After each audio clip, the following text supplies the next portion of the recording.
Hi hello everyone, welcome to my channel Srishti tutorial for maths. ನಾನು ನಿಮ್ಮ ಪರಶುರಾಮ್. ನಾನು ಈ ಒಂದು ವಿಡಿಯೋದಲ್ಲಿ ಮೆಂಟಲ್ ಎಬಿಲಿಟಿಗೆ ಸಂಬಂಧಪಟ್ಟ ಹಾಗೆ ಕೆಲವು ಪ್ರಶ್ನೆಗಳೊಂದಿಗೆ ನಿಮ್ಮ ಜೊತೆ ಹಂಚ್ಕೊಳ್ತಾ ಇದ್ದೀನಿ. ಯಾವುದೇ ಒಂದು ಕಾಂಪಿಟೇಟಿವ್ ಎಕ್ಸಾಮಿಗೆ ಹಾಗೆಯೇ SSLC ವಿದ್ಯಾರ್ಥಿಗಳ NTSC ಪರೀಕ್ಷೆಗೂ ಕೂಡ ಮೆಂಟಲ್ ಎಬಿಲಿಟಿಗೆ ಸಂಬಂಧಪಟ್ಟಂಗೆ ಪ್ರಶ್ನೆಗಳು ಬರ್ತವೆ. ಆ ಪ್ರಶ್ನೆಗಳನ್ನು ಅಟೆಂಡ್ ಮಾಡಲಿಕ್ಕೂ ಕೂಡ ತುಂಬ ಹೆಲ್ಪ್ ಆಗುತ್ತೆ. ದಯವಿಟ್ಟು ನಮ್ಮ ಚಾನಲ್ ಯಾರು ಸಬ್ಸ್ಕ್ರೈಬ್ ಮಾಡಿಲ್ಲ, ಚಾನಲ್ ಸಬ್ಸ್ಕ್ರೈಬ್ ಮಾಡಿ, ವಿಡಿಯೋಸ್ ಲೈಕ್ ಮಾಡಿ, ಶೇರ್ ಮಾಡಿ, ಜೊತೆಗೆ ಕಮೆಂಟ್ ಮಾಡೋದನ್ನು ಮಾತ್ರ ಮರಿಬೇಡಿ ಅಂತ ಹೇಳ್ತಾ ಬನ್ನಿ ಫ್ರೆಂಡ್ಸ್, ಕ್ವಶನ್ಸ್ ಯಾವ ರೀತಿ ಮೆಂಟಲ್ ಎಬಿಲಿಟಿನಲ್ಲಿ ಬರ್ತವೆ, ಕ್ವಶನ್ಸನ್ನು ಹೇಗೆ ಸಾಲ್ವ್ ಮಾಡ್ಬೋದು ಅನ್ನೋದನ್ನು ತಿಳ್ಕೊಳ್ಳೋಣ. ಓಕೆ ಫ್ರೆಂಡ್ಸ್, ಫಸ್ಟ್ ಕ್ವಶನ್ ಇದೆ ನನ್ನ ಹತ್ರ. ಏನು ಹೇಳುತ್ತೆ ಅಂದರೆ, the missing number in the given sequence ಅಂತ ಕೊಟ್ಟಿದ್ದಾರೆ. ಕೊಟ್ಟಿರುವ ಸರಣಿಯಲ್ಲಿ ಬಿಟ್ಟು ಹೋಗಿರುವ ಸಂಖ್ಯೆ ಯಾವುದು ಅಂತ ಪ್ರಶ್ನೆ. ಇಲ್ಲಿ ನಿಮಗೆ 9, 12, 11, 14, 13 ಇಲ್ಲಿ ಡ್ಯಾಶ್ ಇದೆ, ಮುಂದೆ 15 ಅಂತ ಇದೆ. ಇಲ್ಲಿ ಡ್ಯಾಶ್ ಇರೋ ಜಾಗದಲ್ಲಿ ನೀವು ಯಾವ ಸಂಖ್ಯೆಯನ್ನು ಹಾಕ್ತೀರಾ ಅಂತಕ್ಕಂಥದ್ದು ನಿಮಗೆ ಇಂಪಾರ್ಟೆಂಟ್ ಆಗುತ್ತೆ. ಅದನ್ನು ನಾವು ಹೇಗೆ ಬರ್ಕೊಳ್ಬೋದು ಅಂತ ನೋಡಿದರೆ, ನೋಡಿ ಇಲ್ಲಿ 13 ಆದಮೇಲೆ ಡ್ಯಾಶ್ ಇದೆ, ಡ್ಯಾಶ್ನ ನಂತರದಲ್ಲಿ ನೆಕ್ಸ್ಟ್ ಏನು ಬರುತ್ತೆ, ಇನ್ನೊಂದು ಸಂಖ್ಯೆ 15 ಬರುತ್ತೆ. ಓಕೆನಾ? ಇಲ್ಲಿ ಹೇಗೆ ಮಾಡಿದ್ದಾರೆ ನೋಡಿ, ಇಲ್ಲಿ 9 ಇದೆ, 9ಗೆ 12 ಯಾವಾಗ ಆಗುತ್ತೆ ಅಂದರೆ 9ಗೆ +3 ಆ್ಯಡ್ ಮಾಡಿದ್ರೆ 12 ಬರುತ್ತೆ. ಓಕೆನಾ? 9ಗೆ +3 ಆ್ಯಡ್ ಮಾಡೋದ್ರಿಂದಾಗಿ ನಿಮಗೇನು ಬರುತ್ತೆ, 12 ಬರುತ್ತೆ. ಆ್ಯಸ್ ಇಟ್ ಈಸ್ ಮತ್ತೆ ಏನು ಮಾಡಿದ್ದಾರೆ ಇಲ್ಲಿ, ನೆಕ್ಸ್ಟು 12ಗೆ -1 ಮಾಡಿದರೆ 11 ಬರುತ್ತೆ. ಓಕೆನಾ? ಅದೇ ರೀತಿ ಇಲ್ಲಿ 11ಗೆ ಮತ್ತೆ +3 ಆ್ಯಡ್ ಮಾಡಿದರೆ 14 ಬರ್ತಾ ಇದೆ. 14ಗೆ ಮತ್ತೆ ನೀವು -1 ಮಾಡಿದ್ರೆ 13 ಬರುತ್ತೆ. ಆ್ಯಸ್ ಇಟ್ ಈಸ್ ಈಗ +3 ಆನಂತರ -1, +3 -1. ಈಗ ನೀವೇನು ಮಾಡಬೇಕಾಗತ್ತೆ, ಇಲ್ಲಿ +3 ಮಾಡಿದರೆ 16 ಬರುತ್ತೆ. 16ಕ್ಕೆ ನೀವೇನಾದರೂ -1 ಮಾಡಿದ್ರಿ ಅಂದರೆ ಆಗ ನಿಮಗೆ 15 ಬರುತ್ತೆ. ಈ ಕಾರಣದಿಂದಾಗಿ ನಾವು ಹೇಳ್ಬೋದು, ಖಾಲಿ ಇರುವ ಜಾಗದಲ್ಲಿ ನೀವು ಯಾವ ಸಂಖ್ಯೆಯನ್ನು ಹಾಕಬೇಕಾಗತ್ತೆ, 16 ಹಾಕಬೇಕಾಗತ್ತೆ. ಹಾಗಾಗಿ 16 ಸರಿಯಾದ ಉತ್ತರ ಇಲ್ಲಿ ಎರಡನೇ ಆಪ್ಷನಲ್ಲಿದೆ. ಎರಡನೇ ಆಪ್ಷನಲ್ಲಿರ್ತಕ್ಕಂತಹ ಒಂದು ಉತ್ತರವನ್ನು ನಾವು ಆಯ್ಕೆ ಮಾಡಬಹುದು. ಓಕೆನಾ? ಓಕೆ, ಎರಡನೇ ಪ್ರಶ್ನೆ ಹೇಳುತ್ತೆ, the next number in the sequence 2/√3, 1, 4/3√3, ಆನಂತರ 5/9 ಅಂತ ಕೊಟ್ಟಿದ್ದಾರೆ. ಸರಣಿ 2/√3 ಮತ್ತು 1 ಮತ್ತು 4/3√3 ಮತ್ತು 5/9ರಲ್ಲಿ ಮುಂದಿನ ಸಂಖ್ಯೆ ಅಂತ ಪ್ರಶ್ನೆ. ಇದನ್ನು ಹೇಗೆ ಮಾಡಬಹುದು ಅನ್ನೋದನ್ನು ನಾವು ನೋಡಬೇಕೀಗ. ನೋಡಿ ಇಲ್ಲಿ ನೋಡಿ 2/√3 ಇದೆ, 1 ಇದೆ, 4/3√3 ಇದೆ, 5/9 ಇದೆ. ಯಾವಾಗ ಈ ಥರದ್ದೊಂದು ಸೀಕ್ವೆನ್ಸನ್ನು ಹೇಗೆ ಅರೇಂಜ್ ಮಾಡಿದ್ದಾರೆ, ಯಾವ ಒಂದು ಆರ್ಡರನ್ನು ಬಳಸ್ಕೊಂಡು ಅರೇಂಜ್ ಮಾಡಿದ್ದಾರೆ ಅನ್ನೋದನ್ನು ನಾವು ಟೆಸ್ಟ್ ಮಾಡಿದಾಗ ಇಲ್ಲಿ ನೋಡಿ ಏನಾಗುತ್ತೆ, 2/√3 ಇದೆ ಮೊದಲಿಗೆ. ಇದಾದ ನಂತರದಲ್ಲಿ 1 ಬರಬೇಕು ಅಂದರೆ ಯಾವಾಗ 1 ಬಂದಿರ್ಬೋದು ಅಂದರೆ 2ರ ಬದಲಾಗಿ ನೆಕ್ಸ್ಟ್ 2ರ ಮುಂದಿನ ಸಂಖ್ಯೆ 2ಕ್ಕೆ +1 ಆ್ಯಡ್ ಮಾಡಿದರೆ 3 ಆಯಿತು. ಅಂದರೆ ನ್ಯೂಮರೇಟ್ರಿಗೆ +1 ಆ್ಯಡ್ ಮಾಡಿ ಕೆಳಗಡೆ ಡಿನಾಮಿನೇಟ್ರನ್ನು √3 ಇದ್ದಿದ್ದನ್ನು ಏನು ಮಾಡಬೇಕು, ಮತ್ತೆ √3ಇಂದ ಮಲ್ಟಿಪ್ಲೈ ಮಾಡಬೇಕು. ಆಗ ಏನು ಬರುತ್ತೆ ಉತ್ತರ ಇಲ್ಲಿ ನೋಡಿ, 3/√3 × √3 ಅಂತ ಹೇಳಿದ್ರೆ 3 ಬರುತ್ತೆ ಆನ್ಸರ್. 3 ಕ್ಯಾನ್ಸಲ್ ಮಾಡಿದರೆ ಅಂದರೆ ನಿಮಗೆ 1 ಬರ್ತಾ ಇದೆ, ಅಂದರೆ ಎರಡನೇ ಬೆಲೆ ಸಿಕ್ತು. ಹಾಗಿದ್ರೆ ನೆಕ್ಸ್ಟು ಮೂರನೇದನ್ನು ಹೇಗೆ ಮಾಡಿರ್ಬೋದು ಅವರು ನೋಡಿ, ಇಲ್ಲಿ 2/2ಗೆ +1 ಮಾಡಿದ್ರು 3 ಬಂತಲ್ವಾ. ಈಗ 3ಗೆ ಏನು ಮಾಡಿದ್ದಾರೆ, +1 ಆ್ಯಡ್ ಮಾಡಿದ್ದಾರೆ. 3ಗೆ +1 ಆ್ಯಡ್ ಮಾಡಿ ಡಿವೈಡೆಡ್ ಬೈ ಇಲ್ಲಿ √3 ಕೂಡಿದ್ರಲ್ಲ, √3ಇಂದ ಮಲ್ಟಿಪ್ಲೈ ಮಾಡಿದ್ರಲ್ಲ. ಆಸ್ ಇಟ್ ಈಸ್ ಇಲ್ಲಿ 2 √3ಇಂದ ಮಲ್ಟಿಪ್ಲೈ ಮಾಡಿದ್ದಾರೆ. ಓಕೆನಾ? √3 × √3 × √3 3 √3ದಿಂದ ಮಲ್ಟಿಪ್ಲೈ ಮಾಡಿದರು. ಆಗ ಏನಾಯ್ತು, ಆ್ಯಕ್ಚುಲಿ ಇದು 3ಗೆ +1 ಆ್ಯಡ್ ಮಾಡಿದಾಗ 4 ಬಂತು. √3 × √3 ಮಲ್ಟಿಪ್ಲೈ ಮಾಡಿದ್ರೆ 3 ಬರುತ್ತೆ, √3 ಬಂತು. ಮೂರನೇ ಸಂಖ್ಯೆ ಸಿಕ್ತು ನಿಮಗೆ. ಹಾಗಿದ್ರೆ ನೆಕ್ಸ್ಟು ಏನು ಮಾಡಿದರು, ಈ 3 + 1 ನ್ಯೂಮರೇಟರ್ ಇತ್ತಲ್ಲ, ಅದಕ್ಕೆ +1 ಆ್ಯಡ್ ಮಾಡಿದರು. ಏನಾಯಿತು, 4 ಇತ್ತು, 4ಗೆ +1 ಆ್ಯಡ್ ಮಾಡಿದರೆ 5 ಬಂತು. ಕೆಳಗಡೆ ಈಗ ಆಲ್ರೆಡಿ ಇದು √3 × √3 × √3 ಇತ್ತಲ್ವ, ಇದಕ್ಕೆ ಮತ್ತೆ √3ಇಂದ ಮಲ್ಟಿಪ್ಲೈ ಮಾಡಿದ್ರು. ಓಕೆನಾ? ಆಗ ಏನಾಯಿತು ನಿಮಗೆ ಇಲ್ಲಿ ನೋಡಿ, 5 ನ್ಯೂಮರೇಟರ್ ಹಾಗೆ ಬರುತ್ತೆ. √3 ಎರಡನ್ನೂ ಸೇರಿ 3 ಅಂತ ಬರಿಬೋದು. ಮತ್ತೆ √3 ಎರಡನ್ನೂ ಸೇರಿ 3 ಅಂತ ಬರೆದ್ರೆ 5/3 3 9 ಬಂತು. ಇದು ಬಂದಿದೆಯಾ ಆನ್ಸರು? ಹಾಗಿದ್ಮೇಲೆ ಈ 5ಗೆ ಏನು ಮಾಡಬೇಕು, ನೀವು +1 ಆ್ಯಡ್ ಮಾಡಬೇಕು. ಏನು ಬರುತ್ತೆ, 6 ಬರುತ್ತೆ. ಬೈ 9 ಇದೆಯಲ್ಲ, ಈ 9ಗೆ ಮತ್ತೆ √3ಇಂದ ಮಲ್ಟಿಪ್ಲೈ ಮಾಡಬೇಕು.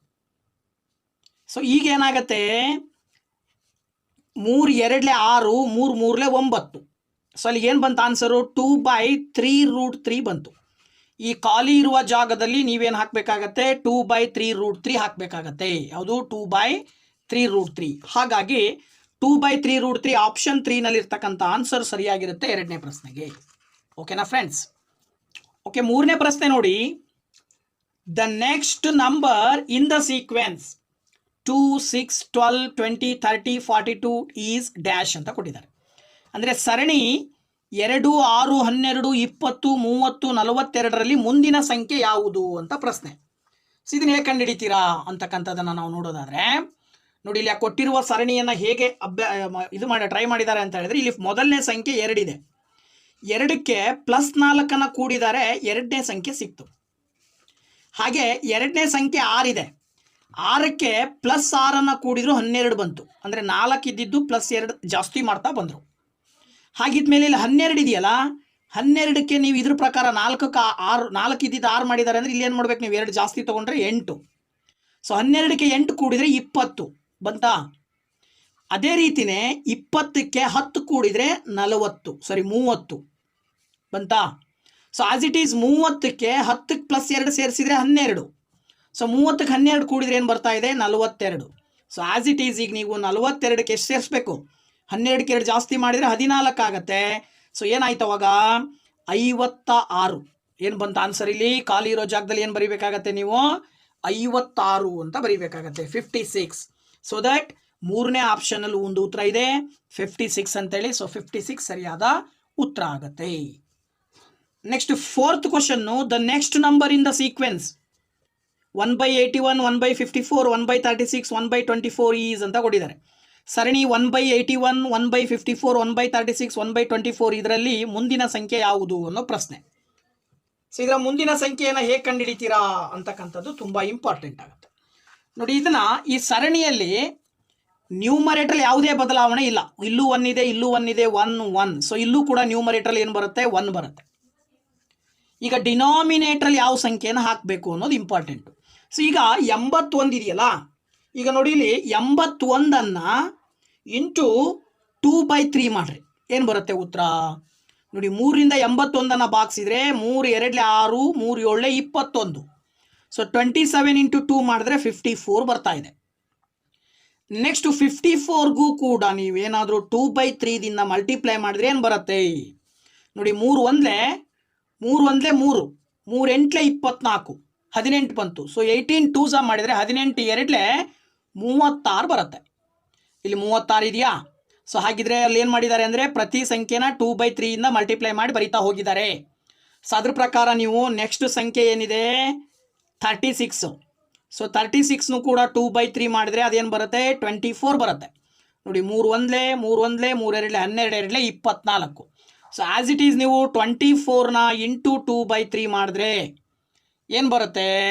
3 1 3 8 8 2 16. ಏನು ಬಂತು ಆನ್ಸರು? 16. ಹಾಗಾಗಿ ಡಿನಾಮಿನೇಟರ್ನ ಜಾಗದಲ್ಲಿ ನೀವೇನು ಬರೀಬೇಕಾಗತ್ತೆ? 16 ಅಂತೇಳಿ ಬರೆದ್ರೆ ನಿಮಗೆ ಸರಿಯಾದ ಉತ್ತರ ಬರುತ್ತೆ. ಸೊ ಅದರ ಅರ್ಥ 1/16 4ನೇ ಆಪ್ಷನಲ್ಲಿದೆ.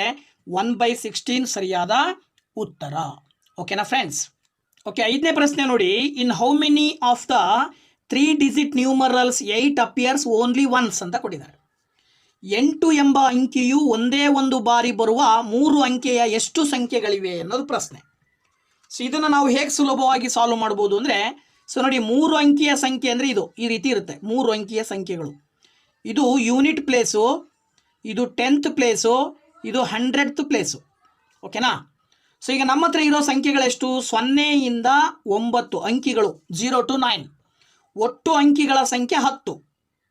ಆ 10ರಲ್ಲಿ ನಮ್ಮ ಕಂಡೀಷನ್ ಏನು? 100th ಪ್ಲೇಸಲ್ಲಿ 0 ಬರೋ ಹಾಗಿಲ್ಲ. ಈ ಜಾಗದಲ್ಲಿ 0 ಬಂತು ಅಂದರೆ ಏನಾಗುತ್ತೆ? ಅದು 3 ಡಿಜಿಟ್ ನಂಬರ್ ಆಗಂಗಿಲ್ಲ. ಸೊ 100th ಪ್ಲೇಸಲ್ಲಿ 0 ಬಿಟ್ಟರೆ ಇನ್ನೆಷ್ಟು ಸಂಖ್ಯೆ ಉಳಿದುವೋ? 9 ಸಂಖ್ಯೆ ಉಳಿದು. ಸೊ 9ರಲ್ಲಿ 8 ಬರೋ ಸಾಧ್ಯತೆ ಎಷ್ಟಿರುತ್ತೆ? ಸೊ 9ರಲ್ಲಿ 8 ಬರೋ ಸಾಧ್ಯತೆ ಎಷ್ಟಿರುತ್ತೆ? ಅದನ್ನು ನಾವು ಇಲ್ಲಿ ಕನ್ಸಿಡರ್ ಮಾಡಬೇಕಾಗುತ್ತೆ. ಸೊ ಅದ್ರ ಪ್ರಕಾರ ನೋಡಿ, 100th ಪ್ಲೇಸಲ್ಲಿ ಏನಾಗ್ಬೋದು ಅಂತ ಹೇಳಿದ್ರೆ ಸಾಧ್ಯತೆ 1. ಇಲ್ಲಿ 8ಅನ್ನು ಒಂದು ಸರಿ ಹಾಕಿದರೆ ಇನ್ನೆಷ್ಟು ಸಂಖ್ಯೆಗಳು ಉಳಿದು? 9 ಸಂಖ್ಯೆಗಳು ಉಳಿದು. ಸೊ ನೀವು 10th ಪ್ಲೇಸಲ್ಲಿ 9ರಲ್ಲಿ ಯಾವುದಾದ್ರೂ ಹಾಕ್ಬೋದು, ಹಾಗೆಯೇ ಇದರಲ್ಲೂ ಕೂಡ 9ರಲ್ಲಿ ಯಾವುದನ್ನಾದರೂ ಹಾಕ್ಬೋದು. ಆಗ ಏನಾಗುತ್ತೆ? 81 ಬರುತ್ತೆ. ಅಂದರೆ 100th ಪ್ಲೇಸಲ್ಲಿ 8 ಬರೋ ಸಾಧ್ಯತೆಗಳು 81. ಅದೇ 10th ಪ್ಲೇಸಲ್ಲಿ 8 ಬರೋ ಸಾಧ್ಯತೆಗಳು ಎಷ್ಟಿರ್ತವೆ ಅಂತ ಹೇಳಿದ್ರೆ 10th ಪ್ಲೇಸಲ್ಲಿ ನೋಡಿ, ಇಲ್ಲಿ ನೀವೇನು ಹಾಕಬೇಕು, 8 ಹಾಕಬೇಕಾಗತ್ತೆ. ಯಾಕೆಂದರೆ ಆಲ್ರೆಡಿ ಒಂದು ಹಾಕಿದ್ದೀರ, ಇಲ್ಲಿ 8 ಬಂದಿದೆ. ಓಕೆನಾ? ಸೊ ಇದು ಒಂದು ಆದ ನಂತರದಲ್ಲಿ ಇನ್ನೆಷ್ಟು ಉಳಿದು 9. 9ರಲ್ಲಿ 0 100th ಪ್ಲೇಸ್ 10th ಪ್ಲೇಸಲ್ಲಿ ಹಾಕ್ಬೋದಲ್ವಾ? ಸೊ ಆಗ ಏನಾಗುತ್ತೆ, ಇಲ್ಲಿ 100th ಪ್ಲೇಸಲ್ಲಿ 0 ಹಾಕಂಗಿಲ್ಲ, ಸೊ 8 ಬರುತ್ತೆ. ಇವಾಗ ಇದೇನಾಗುತ್ತೆ, 10th ಪ್ಲೇಸಲ್ಲಿ ನೀವು 8 ಬಿಟ್ಟು ಬೇರೆ ಏನೋ ಹಾಕಂಗಿಲ್ಲ. 10th ಪ್ಲೇಸಲ್ಲಿ ಏನು ಹಾಕ್ಬೇಕೀಗ, 8ಅನ್ನು ಮಾತ್ರ ಆಯ್ಕೆ ಮಾಡಬೇಕು, ಉಳಿದಿರ್ತಕ್ಕಂಥವ್ನು ಬಿಡಬೇಕು. ಇನ್ನು ಉಳಿದಿರ್ತಕ್ಕಂಥ 100th ಯೂನಿಟ್ ಪ್ಲೇಸಲ್ಲಿ ಉಳಿದವು ಎಷ್ಟು ಸಂಖ್ಯೆಗಳಿದಾವೆ, 9 ಇದ್ದಾವೆ. ಆ 9ರಲ್ಲಿ ಯಾವುದಾದ್ರೂ ತಗೊಳ್ಬೋದು. ಅಲ್ಲಿಗೆ ಏನಾಗುತ್ತೆ, 72 ಬರುತ್ತೆ. ಅದೇ ರೀತಿ ಯೂನಿಟ್ ಪ್ಲೇಸಲ್ಲಿ 8 ಬರೋ ಸಾಧ್ಯತೆ. ಸೊ ಯೂನಿಟ್ ಪ್ಲೇಸಲ್ಲಿ 8 ಯಾವಾಗ ಬರುತ್ತಪ್ಪ ಅಂತ ಹೇಳಿದ್ರೆ ನೋಡಿ, ಈಗ ಯೂನಿಟ್ ಪ್ಲೇಸಲ್ಲಿ 8 ಹಾಕಬೇಕು ಅಂತ ಹೇಳಿದ್ರೆ ಯೂನಿಟ್ ಪ್ಲೇಸಲ್ಲಿ 8ಅನ್ನು ಬಿಟ್ಟು ಬೇರೆ ಯಾವುದೇ ಸಂಖ್ಯೆಯನ್ನು ಬಳಸಂಗಿಲ್ಲ. ಆಗ ನೀವು ಇಲ್ಲಿ ಏನು ಮಾಡಬೇಕಾಗತ್ತೆ, 10th ಪ್ಲೇಸಲ್ಲಿ 9 ಸಂಖ್ಯೆಗಳಲ್ಲಿ ಯಾವುದಾದ್ರೂ ಹಾಕ್ಬೋದು, 9 ಅಂಕಿಗಳಲ್ಲಿ. ಅದೇ 100th ಪ್ಲೇಸಲ್ಲಿ 0 ಬಿಟ್ಟು 8 ಬಿಟ್ಟು ಉಳಿದಿರೋ ಎಷ್ಟು ಅಳ್ದು, ಟೋಟಲ್ 10 ಇದ್ದಾವೆ. 10ರಲ್ಲಿ 0 ಮತ್ತು 8ಅನ್ನು ಬಿಟ್ಟರೆ ಇನ್ನೆಷ್ಟು ಉಳಿದು, 8. 8ರಲ್ಲಿ ಯಾವುದಾದ್ರೂ ಒಂದು ಹಾಕ್ಬೋದು. ಓಕೆನಾ? ಅಲ್ಲಿಗೆ ಏನಾಯಿತು, ಇದು ಕೂಡ 72 ಬಂತು. ಸೊ ಅಲ್ಲಿಗೆ ಇಷ್ಟು 100th ಪ್ಲೇಸಲ್ಲಿ 8 ಬರೋ ಸಾಧ್ಯತೆ 81, 10th ಪ್ಲೇಸಲ್ಲಿ 8 ಬರೋ ಸಾಧ್ಯತೆ 72, ಯೂನಿಟ್ ಪ್ಲೇಸಲ್ಲಿ 8 ಬರೋ ಸಾಧ್ಯತೆ 72. ಇವಿಷ್ಟನ್ನು ಕೂಡಿದಾಗ 3 ಅಂಕಿಯ ಸಂಖ್ಯೆಗಳಲ್ಲಿ ಒಂದೇ ಬಾರಿ 8 ಬರುವ ಸಾಧ್ಯತೆಗಳು ಎಷ್ಟು ಅಂತ ಸಿಗುತ್ತೆ ನಿಮಗೆ. ಸೊ ನೋಡಿ, ಕೂಡಿದರೆ ನಿಮಗೆ 225 ಬರುತ್ತೆ. ಎಷ್ಟು ಬರುತ್ತೆ, 225. ಹಾಗಾಗಿ ನಿಮಗಿಲ್ಲಿ ಏನು ಬರೀಬೇಕಾಗತ್ತೆ, ಆನ್ಸರು 225. ಅಂದರೆ 4ನೇ ಆಪ್ಷನಲ್ಲಿ ಇರ್ತಕ್ಕಂಥ ಉತ್ತರ ಸರಿಯಾಗಿರುತ್ತೆ. ಓಕೆನಾ ಫ್ರೆಂಡ್ಸ್? ಸೊ ಅದೇ ರೀತಿ 6ನೇ ಪ್ರಶ್ನೆ ಇದೆ. In a class there are 40% girls and 75% of them passed in the exams. If the class result is 80%, find the fraction of the boys who passed the exam ಅಂತ ಪ್ರಶ್ನೆ. ಒಂದು ತರಗತಿಯಲ್ಲಿ 40% ಬಾಲಕಿಯರಿದ್ದಾರೆ, ಅವರಲ್ಲಿ ಪರೀಕ್ಷೆಯಲ್ಲಿ 75% ಬಾಲಕಿಯರು ತೇರ್ಗಡೆ ಹೊಂದಿದ್ದಾರೆ. ಇಡೀ ತರಗತಿಯ ಫಲಿತಾಂಶ 80% ಆದರೆ ಪರೀಕ್ಷೆಯಲ್ಲಿ ತೇರ್ಗಡೆಯಾದ ಬಾಲಕರ ಭಿನ್ನರಾಶಿಯನ್ನು ಕಂಡುಹಿಡಿಯಿರಿ ಅಂತ ಪ್ರಶ್ನೆ. ಇಲ್ಲಿ ಪ್ರಶ್ನೆ ತುಂಬ ಸಿಂಪಲ್ ಆಗಿದೆ. ಏನಪ್ಪ ಅಂದರೆ, ಒಂದು ಕ್ಲಾಸಲ್ಲಿ 40% ಗರ್ಲ್ಸ್ ಇದ್ದಾರೆ, ಅಲ್ಲಿಗೆ 60% ಬಾಯ್ಸು. ಆ ಇರುವ 40% ಗರ್ಲ್ಸಲ್ಲಿ 75% ಗರ್ಲ್ಸು ಪಾಸ್ ಆಗಿದ್ದಾರೆ. ಟೋಟಲಿ ಶಾಲೆಯ ಅಂದರೆ ಕ್ಲಾಸ್ನ ಪರ್ಸೆಂಟೇಜ್ 80% ಇದೆ. ಹಾಗಾದರೆ ಬಾಲಕರು ಬಾಯ್ಸ್ ಎಷ್ಟು ಜನ ಎಷ್ಟು ಪರೀಕ್ಷೆಯಲ್ಲಿ ಪಾಸ್ ಆಗಿದ್ರೆ ಅವ್ರದ್ದು ಒಂದು ನಂಬರು ಭಿನ್ನ ರಾಶಿಯಲ್ಲಿ ಬರೀಬೇಕು. ಓಕೆನಾ? ಸೊ ಇದನ್ನು ಹೇಗೆ ಕಂಡುಹಿಡಿಬಹುದು ಅನ್ನೋದನ್ನು ನಾವು ನೋಡೋದಾದರೆ ನೋಡಿ, ತುಂಬ ಸಿಂಪಲ್ಲು. ಗರ್ಲ್ಸ್ ಎಷ್ಟು ಜನ ಇದ್ದಾರೆ, ಗರ್ಲ್ಸ್ನ ಸಂಖ್ಯೆ ಎಷ್ಟು, 40% ಅಂತ ಇದೆ. ಅದರರ್ಥ ನಾವು 40 ಸ್ಟೂಡೆಂಟ್ಸ್ ಅಂತ ಐ ಥಿಂಕ್ ಹಾಗೆ ಗೆಸ್ ಮಾಡೋಣ. ಗರ್ಲ್ಸ್ ಎಷ್ಟಿದ್ದಾರೆ, 40 ಸ್ಟೂಡೆಂಟ್ಸ್ ಇದ್ದಾರೆ. ಓಕೆನಾ? ಸೊ ಗರ್ಲ್ಸು 40 ಸ್ಟೂಡೆಂಟ್ಸ್ ಆದರೆ ಇನ್ನು ಪಾಸ್ ಆಗಿರ್ತಕ್ಕಂಥ ಗರ್ಲ್ಸ್ನ ಪರ್ಸೆಂಟೇಜ್ ಕೊಟ್ಟಿದ್ದಾರೆ. ಪಾಸ್ಡ್ ಗರ್ಲ್ಸು ಎಷ್ಟು ಕೊಟ್ಟಿದ್ದಾರೆ, 75% ಅಂತ ಕೊಟ್ಟಿದ್ದಾರೆ. ಇದರ ಅರ್ಥ ಏನು, 100ಕ್ಕೆ 75ರಷ್ಟು ಪಾಸ್ ಆಗಿದ್ರೆ 40ಕ್ಕೆ ಎಷ್ಟು ಜನ ಪಾಸ್ ಆಗಿದ್ದಾರೆ. ಈಗ ನಾವು ಗರ್ಲ್ಸ್ನ ಸಂಖ್ಯೆ 40 ಅಂತ ತೊಗೊಂಡಿರೋದ್ರಿಂದ 40ಕ್ಕೆ ಎಷ್ಟು ವಿದ್ಯಾರ್ಥಿಗಳು ಪಾಸ್ ಆಗಿರ್ಲಿಕ್ಕೆ ಸಾಧ್ಯ ಇದೆ ನೋಡಿ. 0 ಕ್ಯಾನ್ಸಲ್ ಮಾಡಿದ್ರೆ 2 2 4 2 5 10, 5ರಿಂದ ಬಾಗಿಸಿದ್ರೆ 15 ಬರುತ್ತೆ. ಸೊ ಅಲ್ಲಿ ಟೋಟಲಿ 30 ಬಂತು. ಎಷ್ಟು ಬಂತು, 30. ಅಂದರೆ 30 ವಿದ್ಯಾರ್ಥಿಗಳು ಪಾಸ್ ಆಗಿದ್ದಾರೆ. ಪಾಸ್ ಆಗಿರೋ ವಿದ್ಯಾರ್ಥಿಗಳು ಎಷ್ಟು, 30. ಓಕೆನಾ? ಇನ್ನು ಸ್ಕೂಲ್ ಪರ್ಸೆಂಟೇಜ್ ಕೊಟ್ಟಿದ್ದಾರೆ, ಸರಿನಾ? School percentage is equal to ಎಷ್ಟಂತೆ, 80% ಅಂತ ಕೊಟ್ಟಿದ್ದಾರೆ. ಈಗ ಟೋಟಲಿ ಇಡೀ ಕ್ಲಾಸಲ್ಲಿ ಸಪೋಸ್ 100 ಸ್ಟೂಡೆಂಟ್ಸ್ ಇದ್ದಾರೆ ಅಂತ ನಾವು ಗೆಸ್ ಮಾಡಿದರೆ ಅದರಲ್ಲಿ 40 ಸ್ಟೂಡೆಂಟ್ಸು ಗರ್ಲ್ಸ್ ಆದರೆ ಇನ್ನು ಉಳಿದಿರೋರು ಬಾಯ್ಸ್ ಎಷ್ಟಾಗ್ತಾರೆ, ಬಾಯ್ಸ್ ಬಂದುಬಿಟ್ಟು 60 ಸ್ಟೂಡೆಂಟ್ಸ್ ಆಗ್ತಾರೆ. ಓಕೆನಾ? 60 ಸ್ಟೂಡೆಂಟ್ಸು ಬಾಯ್ಸ್ ಆಗ್ತಾರೆ. ಸೊ ಅಲ್ಲಿಗೆ ಸ್ಕೂಲ್ ಪರ್ಸೆಂಟೇಜ್ 80% ಇದೆ ಅಂತ ಹೇಳಿದ್ರೆ ಅದರ ಅರ್ಥ ಈಗ ನಾವು ಒಟ್ಟು 100 ವಿದ್ಯಾರ್ಥಿಗಳು ತಗೊಂಡಿದ್ದೀವಿ ಅಂತ ಅಂದಾಗ 100ರಲ್ಲಿ 80 ವಿದ್ಯಾರ್ಥಿಗಳು ಪಾಸ್ ಆಗಿದ್ದಾರೆ. 100ರಲ್ಲಿ ಎಷ್ಟು ವಿದ್ಯಾರ್ಥಿಗಳು ಪಾಸ್ ಆಗಿದ್ದಾರೆ, 80. ಸೊ ಅದರಲ್ಲಿ 80 ವಿದ್ಯಾರ್ಥಿಗಳಲ್ಲಿ ನಾವು ಪಾಸ್ ಆಗಿರೋ ಗರ್ಲ್ಸನ್ನು ಕೌಂಟ್ ಮಾಡಿದ್ದೀವಿ. ಆಲ್ರೆಡಿ ಎಷ್ಟು ಬಂದಿದೆ ನಿಮಗೆ, 30. 30 ಗರ್ಲ್ಸ್ ಪಾಸ್ ಆಗಿದ್ದಾರೆ. ಇನ್ನೆಷ್ಟು ಉಳಿತು, 80ರಲ್ಲಿ 30 ಕಳೆದ್ರೆ ಇನ್ನು 50. ಸೊ ಇದು ಏನಿದು, 50 ಬಾಯ್ಸು. ಅಂದರೆ ಪಾಸ್ ಆಗಿರುವಂತಹ ಗಂಡು ಮಕ್ಕಳು ಎಷ್ಟು, 50. ಇದನ್ನು ಭಿನ್ನ ರಾಶಿನಲ್ಲಿ ಹೇಗೆ ಹೇಳೋದು ನೋಡಿ, ಟೋಟಲ್ ನಂಬರ್ ಆಫ್ ಬಾಯ್ಸ್ ಎಷ್ಟು, 60. 60ರಲ್ಲಿ ಪಾಸ್ ಆಗಿರುವ ಬಾಯ್ಸ್ ಎಷ್ಟು 50. ಸೊ ಇದನ್ನು ಸಿಂಪ್ಲಿಫೈ ಮಾಡಿಬಿಟ್ರೆ ಮುಗೀತು ನಿಮಗೆ. 0 0 ಕ್ಯಾನ್ಸಲ್ ಆದರೆ ಏನು ಬಂತು ನಿಮಗೆ ಆನ್ಸರು 5/6 ಬರ್ತಾ ಇದೆ. ಅಂದರೆ ಅದನ್ನು ಭಿನ್ನ ರಾಶಿನಲ್ಲಿ ಹೇಳಿದರೆ 5/6 ಅಂತ ನಾವು ಸುಲಭವಾಗಿ ಹೇಳ್ಬೋದು. 4ನೇ ಆಪ್ಷನಲ್ಲಿ ಇರ್ತಕ್ಕಂಥ ಉತ್ತರ ಸರಿಯಾಗಿರುತ್ತೆ. ಓಕೆನಾ ಫ್ರೆಂಡ್ಸ್? ಸೊ ನೆಕ್ಸ್ಟ್ ಪ್ರಶ್ನೆ, the ratio of the ages of father and daughter is 4:1. 10 years ago, the sum of their ages was 40. What is the present age of the daughter? ಅನ್ನೋದು ಪ್ರಶ್ನೆ. ಅಂದರೆ ಇಲ್ಲಿ ತಂದೆ ಮತ್ತು ಮಗಳ ವಯಸ್ಸಿನ ಅನುಪಾತ 4:1 ಆಗಿದೆ. 10 ವರ್ಷಗಳ ಹಿಂದೆ ಅವರಿಬ್ಬರ ವಯಸ್ಸುಗಳ ಮೊತ್ತ 40 ಆದರೆ ಮಗಳ ಈಗಿನ ವಯಸ್ಸು ಎಷ್ಟು ಅನ್ನೋದು ಪ್ರಶ್ನೆ. ಸೊ ಇದನ್ನು ನಾವು ಸುಲಭವಾಗಿ ಹೇಗೆ ಕಂಡುಹಿಡಿಬಹುದು ನೋಡಿ. ಇಲ್ಲಿ ನೋಡಿ, ತಂದೆ ಮತ್ತು ಮಗಳ ವಯಸ್ಸಿನ ಅನುಪಾತ 4:1 ಅಂತ ಕೊಟ್ಟಿದ್ದಾರೆ. ಇದನ್ನು ನಾವು 4x ತಂದೆಯ ವಯಸ್ಸು, ತಾಯಿಯ ಮಗಳ ವಯಸ್ಸನ್ನು ನಾವು x ಅಂತ ಕನ್ಸಿಡರ್ ಮಾಡೋಣ. ಸೊ ಅವ್ರು ಹೇಳ್ತಾರೆ 10 ವರ್ಷಗಳ ಹಿಂದೆ. ಸೊ 10 ವರ್ಷಗಳ ಹಿಂದೆ ವಯಸ್ಸು ಏನಾಗುತ್ತೆ? ತಂದೆಯ ವಯಸ್ಸು 4x - 10 ಆಗುತ್ತೆ. ಮಗಳ ವಯಸ್ಸು ಏನಾಗುತ್ತೆ? x - 10 ಆಗುತ್ತೆ. ಸೊ ಅವ್ರು ಹೇಳೋ ಪ್ರಕಾರ 10 ವರ್ಷಗಳ ಹಿಂದೆ ತಂದೆಯ ವಯಸ್ಸು ಮತ್ತು ಮಗಳ ವಯಸ್ಸನ್ನು ಕೂಡಿದರೆ ಎಷ್ಟು ಬರುತ್ತಂತೆ? 40 ಬರುತ್ತೆ. ಹಾಗಿದ್ರೆ ಮಗಳ ಈಗಿನ ವಯಸ್ಸೆಷ್ಟು ಅಂತ ಪ್ರಶ್ನೆ. ಅದ್ರ ಪ್ರಕಾರ 4x - 10 ಪ್ಲಸ್ಸಿನ ಮಲ್ಟಿಪ್ಲೈ ಮಾಡಿದ್ರೆ +x - 10 = 40 ಆಯಿತು. 4x + x ಮಾಡಿದ್ರೆ 5x - 10 ಕೂಡಿದ್ರೆ 20 = 40 ಆಯಿತಾ? ಈಗ ನೀವು 5x = 20 ಆ ಕಡೆ ಕಳಿಸಿದರೆ +20 ಆಯಿತು. ಸೊ ಆಗ ನಿಮಗೆ x = 40 ಮತ್ತು 20 ಕೂಡಿದರೆ 60. 5ಅನ್ನು ಈ ಕಡೆ ತಗೊಂಬಂದರೆ 5. ಸೊ ನೀವು 5ರಿಂದ 60ಅನ್ನು ಭಾಗಿಸಿದರೆ 5 1 5, 5 2 10. ಅಲ್ಲಿ ಎಷ್ಟು ಬಂತು?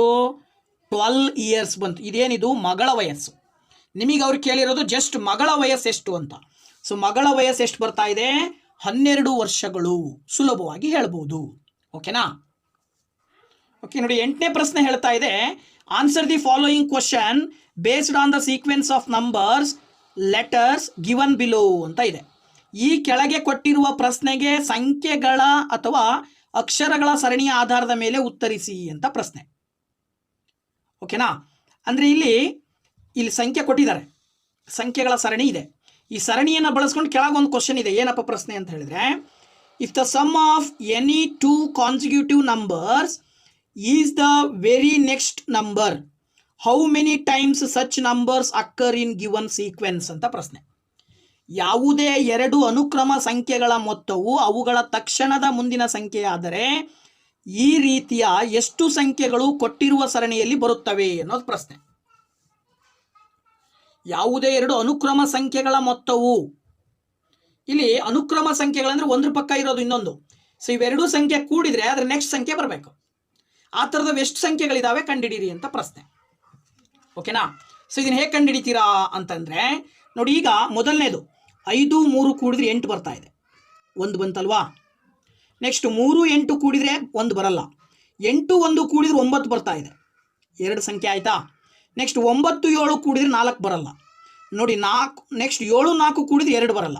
ಬಟ್ 4 2 ಕೂಡಿದ್ರೆ ಏನು ಬರ್ತಾ ಇದೆ? 6 ಬರ್ತಾ ಇದೆ. ಎಷ್ಟು ಸಂಖ್ಯೆ ಅದು? 3 ಸಂಖ್ಯೆ ಅದು. ನೆಕ್ಸ್ಟು 2 6 ಕೂಡಿದ್ರೆ 8 ಬರ್ತಾ ಇದೆ. ನೆಕ್ಸ್ಟ್ 6 8 ಕೂಡಿದ್ರೆ 4 ಬರಲ್ಲ.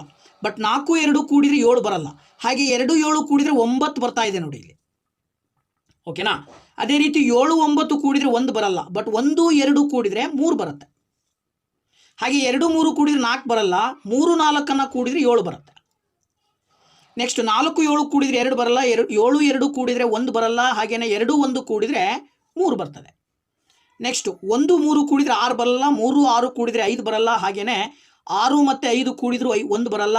5 1 ಕೂಡಿದ್ರೆ 6 ಬರುತ್ತೆ. ಸೊ ಅದೇ ರೀತಿ 1 6 ಕೂಡಿದ್ರೆ 3 ಬರಲ್ಲ. 6 3 ಕೂಡಿದ್ರೆ 9 ಬರುತ್ತೆ. ನೆಕ್ಸ್ಟ್ 3 9 ಕೂಡಿದ್ರೆ 2 ಬರಲ್ಲ. ಹಾಗೆ 9 2 ಕೂಡಿದ್ರೂ 1 ಬರಲ್ಲ. ಬಟ್ 2 1 ಕೂಡಿದ್ರೆ 3 ಬರ್ತಾ ಇದೆ. ಹಾಗೆಯೇ 1 3 ಕೂಡಿದ್ರೆ 4 ಬರ್ತಾ ಇದೆ. ಆಸ್ ಇಟ್ ಈಸ್ 3 4 ಕೂಡಿದ್ರೆ 7 ಬರ್ತಾ ಇದೆ. ಒಟ್ಟು ಎಷ್ಟು ಸಂಖ್ಯೆಗಳದು ಕೌಂಟ್ ಮಾಡಿ ಈಗ. 1 2 3 4 5 6 7 8 9 10 11 12 13. ಒಟ್ಟು ಎಷ್ಟು ಸಂಖ್ಯೆಗಳಿದ್ದಾವೆ? 13 ಸಂಖ್ಯೆಗಳು ಇಲ್ಲಿ ಹೇಳುವಂಥ ಒಂದು ನಿಯಮವನ್ನು ಪಾಲಿಸ್ತಕ್ಕಂತಹ ಸಂಖ್ಯೆಗಳಾಗಿದ್ದಾವೆ. ಓಕೆನಾ? ಸೊ ಹಾಗಾಗಿ ಆಪ್ಷನ್ 3ನಲ್ಲಿರ್ತಕ್ಕಂಥ 13 ಸರಿಯಾದ ಉತ್ತರ ಆಗತ್ತೆ. ನೆಕ್ಸ್ಟು 9ನೇ ಪ್ರಶ್ನೆ. 2 persons A and B are standing on the circumference of a circular park with center O and radius 14 meter facing each other as shown in the figure. B walks 22 meter in anti-clockwise direction and A walks 11 meter in the clockwise direction along the circumference. B turns 90 degree to his left and walks 14 meter. What is the direction of A with respect to B? ಚಿತ್ರದಲ್ಲಿ ತೋರಿಸಿರುವಂತೆ ಓ ಕೇಂದ್ರವಿರುವ ಹಾಗೂ 14 metre ತ್ರಿಜ್ಯವಿರುವ ವೃತ್ತಾಕಾರದ ಉದ್ಯಾನದ ಪರಿಧಿಯ ಮೇಲೆ A ಮತ್ತು B ಎಂಬ ವ್ಯಕ್ತಿಗಳಿಬ್ಬರು ಪರಸ್ಪರ ಎದುರಾಗಿ ನಿಂತಿದ್ದಾರೆ. ಬಿಯು ಅಪ್ರದಕ್ಷಿಣವಾಗಿ 22 ಮೀಟರ್, ಎಯು ಪ್ರದಕ್ಷಿಣವಾಗಿ 11 ಮೀಟರ್ ಪರಿಧಿಯ ಮೇಲೆ ಚಲಿಸುತ್ತಾರೆ. ನಂತರ ಬಿಯು ತನ್ನ ಎಡಕ್ಕೆ 90 ಡಿಗ್ರಿ ತಿರುಗಿ 14 ಮೀಟರ್ ನಡೆಯುತ್ತಾನೆ. ಬಿಗೆ ಸಂಬಂಧಿಸಿದಂತೆ ಎ ಇರುವ ದಿಕ್ಕು ಯಾವುದು ಅನ್ನೋದು ಪ್ರಶ್ನೆ. ಓಕೆನಾ. ಸೊ ನೋಡಿ, ಈ ಪ್ರಶ್ನೆ ಹೇಳೋ ಪ್ರಕಾರ ತುಂಬ ಸಿಂಪಲ್ ಆಗಿ ಎ ಮತ್ತು ಬಿ ಅಂತಕ್ಕಂಥ ಇಬ್ಬರು ಏನಾಗಿದ್ದಾರೆ, ಒಬ್ರಿಗೊಬ್ರು ಏನಾಗಿದ್ದಾರೆ, ಪರಸ್ಪರವಾಗಿ ವಿರುದ್ಧ ದಿಕ್ಕಿನಲ್ಲಿ ನಿಂತಿದ್ದಾರೆ. ಪರಸ್ಪರ ಎದುರಾಗಿ ಅಂದರೆ ಇವನು ಈ ಕಡೆ ದಿಕ್ಕಲ್ಲಿದ್ದಾನೆ, ಇವನು ಈ ಕಡೆ ದಿಕ್ಕಿಗೆ ತಿರುಗಿ ನಿಂತಿದ್ದಾನೆ. ಓಕೆನಾ. ಹೀಗೆ ನಿಂತಂಥವ್ರು ಏನು ಮಾಡ್ತಾ ಇದ್ದಾರೆ ಅಂತ ಹೇಳಿದರೆ, ನೆಕ್ಸ್ಟ್ ಏನು ಮಾಡ್ತಾ ಇದ್ದಾರೆ ಇವರು, ಬಿ ಏನು ಮಾಡ್ತಾರೆ, ಅಪ್ರದಕ್ಷಿಣವಾಗಿ ಅಂತ ಹೇಳಿದ್ದಾರೆ. ಅಪ್ರದಕ್ಷಿಣ ಅಂದರೆ ಆಂಟಿ ಕ್ಲಾಕ್ ವೈಸ್. ಸೊ ನೀವು ಗಡಿಯಾರದ ಮುಳ್ಳು ಹೇಗೆ ತಿರುಗುತ್ತೆ ಅನ್ನೋದನ್ನು ನಾವು ನೋಡಿದ್ದೀವಲ್ವಾ. ಸೊ ನಾವು ನೋಡಿರ್ತಕ್ಕಂಥ ಗಡಿಯಾರದ ಮುಳ್ಳಿನ ಪ್ರಕಾರ, ಸೊ ಇಲ್ಲಿ ಗಡಿಯಾರದ ಮುಳ್ಳು, ಇದು ಒಂದು ಗಡಿಯಾರ ಅಂತ ತಗೊಂಡ್ರೆ ಗಡಿಯಾರದ ಮುಳ್ಳು ಆ್ಯಕ್ಚುಲಿ ಹಿಂಗೆ ತಿರುಗುತ್ತೆ ತಾನೆ, ಇದು ಕ್ಲಾಕ್ ವೈಸು. ಅದೇ ಗಡಿಯಾರದ ಮುಳ್ಳಿಗೆ ಆಪೋಸಿಟ್ ಆಗಿ ತಿರುಗಿದ್ರೆ ಅಂದರೆ ಹಿಂಗೆ ತಿರುಗಿದ್ರೆ ಇದೇನಿದು ಆಂಟಿ ಕ್ಲಾಕ್ ವೈಸ್.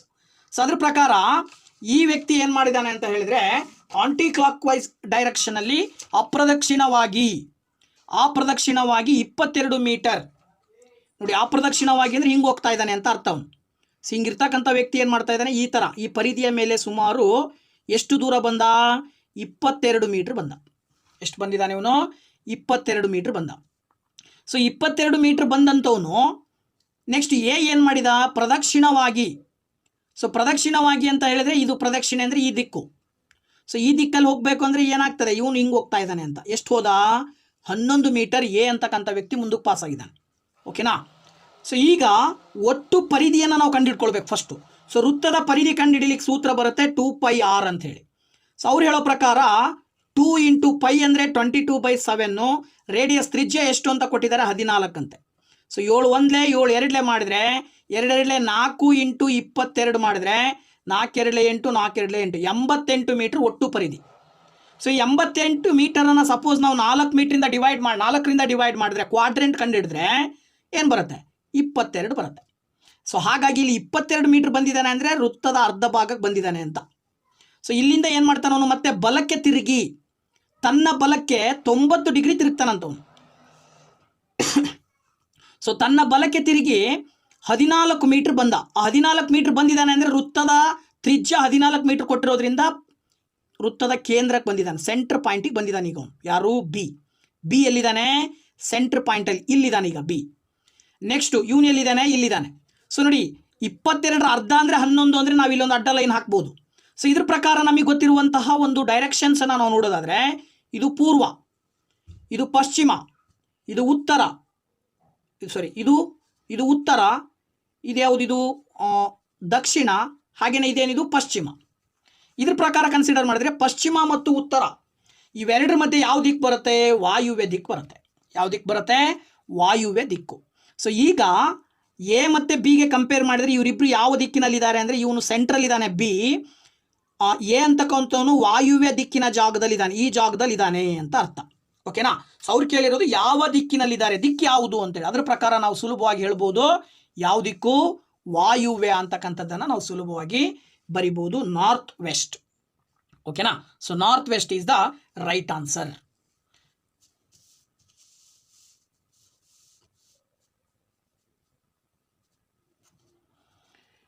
ನೆಕ್ಸ್ಟು 10ನೇ ಪ್ರಶ್ನೆ ಹೇಳುತ್ತೆ, a person travels 10 metre towards east from P, then turns right to travel 6 meter, again turns right to travel 18 meter to reach Q. What is the distance between P and Q ಅಂತ ಪ್ರಶ್ನೆ. ವ್ಯಕ್ತಿಯೊಬ್ಬ P ಬಿಂದುವಿನಿಂದ ಪೂರ್ವದ ಕಡೆಗೆ 10 metre ಚಲಿಸಿ ಬಲಕ್ಕೆ ತಿರುಗಿ 6 metre ಪ್ರಯಾಣಿಸುತ್ತಾನೆ.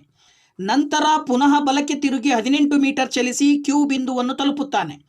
P ಮತ್ತು ಕ್ಯೂ ಬಿಂದುಗಳ ನಡುವಿನ ಅಂತರವೆಷ್ಟು ಅಂತ ಪ್ರಶ್ನೆ. ಓಕೆನಾ?